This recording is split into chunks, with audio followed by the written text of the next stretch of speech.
Moscou. Na história, Croácia e França já se enfrentaram 4 vezes, com nenhuma vitória dos croatas, 3 dos franceses e um empate. Antes da existência da Croácia como país e de sua seleção própria, com reforços dos jogadores das outras nações que formavam a Iugoslávia, o confronto era mais equilibrado, 9 vitórias para cada lado, com 7 empates. Na história, porém, há muito mais que a final deste domingo, ou a semifinal de 1998. Em 1960, um confronto histórico.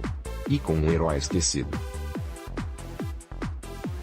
Se inspirarem em Dražan Jerković, os croatas têm tudo para conquistar o improvável neste domingo. Jerković é um dos maiores jogadores croatas da época iugoslava.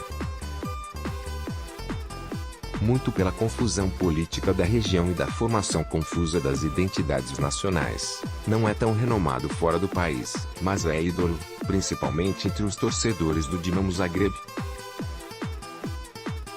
Atacante finalizador, marcou 300 gols em 315 jogos com a camisa do clube, e só não foi além porque, com muitas lesões, parou de jogar no auge. Jerković, muito antes de Šuker, em 1998, foi o artilheiro da Copa do Mundo de 1962, junto com Garrincha, Vavá e outros 3 jogadores. Quase fadado ao sucesso escondido, até quando se destacou em um Mundial, ficou ofuscado pela quantidade de jogadores que marcaram o mesmo número de gols, 2 anos antes. No entanto, em uma tarde parisiense, Jerković brilhou naquela que é a maior vitória de um jogador croata sobre a França até hoje, ainda que com a camisa da Iugoslávia. Jogando em casa, a França era a favorita para conquistar sua primeira Eurocopa, em 1960.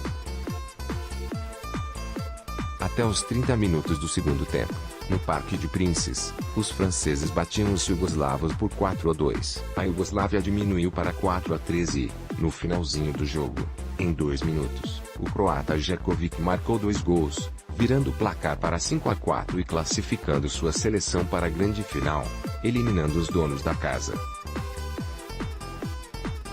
Foi o maior jogo de sua carreira. Curiosamente, a Iugoslávia perdeu a final, em Paris, para a União Soviética, que conquistou seu único título no futebol profissional. E, 58 anos depois, em Moscou, capital de um país que não existe mais, a União Soviética, a Croácia, que não existia na época de Jerković, pode conquistar sua primeira taça no futebol justamente contra a França. Herói foi técnico da Croácia antes mesmo da independência. Jerković sempre carregou consigo o orgulho de ser croata, ainda que sob o uniforme da Iugoslávia. Entre 1950 e 1956, times não oficiais da Croácia foram formados. No último ano, ele conseguiu, pela única vez na vida, jogar pela seleção que hoje é finalista da Copa, um amistoso contra a Indonésia. Depois de se aposentar, o artilheiro virou treinador de times grandes e pequenos da Iugoslávia. Em 1978, chegou a dirigir a seleção iugoslava, e se retirou do futebol logo depois. Foi a proximidade da independência croata que o fez voltar aos bancos de reserva. Jerković é considerado o primeiro técnico da seleção da Croácia que existe hoje, ainda que antes da independência, e do reconhecimento pela FIFA. A data oficial da independência da Croácia é outubro de 1991. Desde 1990, no entanto, uma seleção nacional já estava formada, com Jerković como treinador.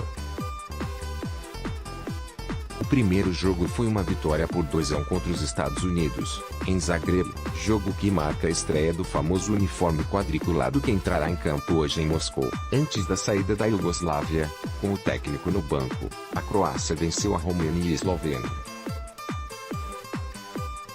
10 meses depois da independência, a Croácia voltou a ser reconhecida pela FIFA, e já tinha outro técnico, Jerković, que se retirou do futebol depois de fazer história. Morreu em 2008, aos 72 anos, de problemas cardíacos, em Zagreb.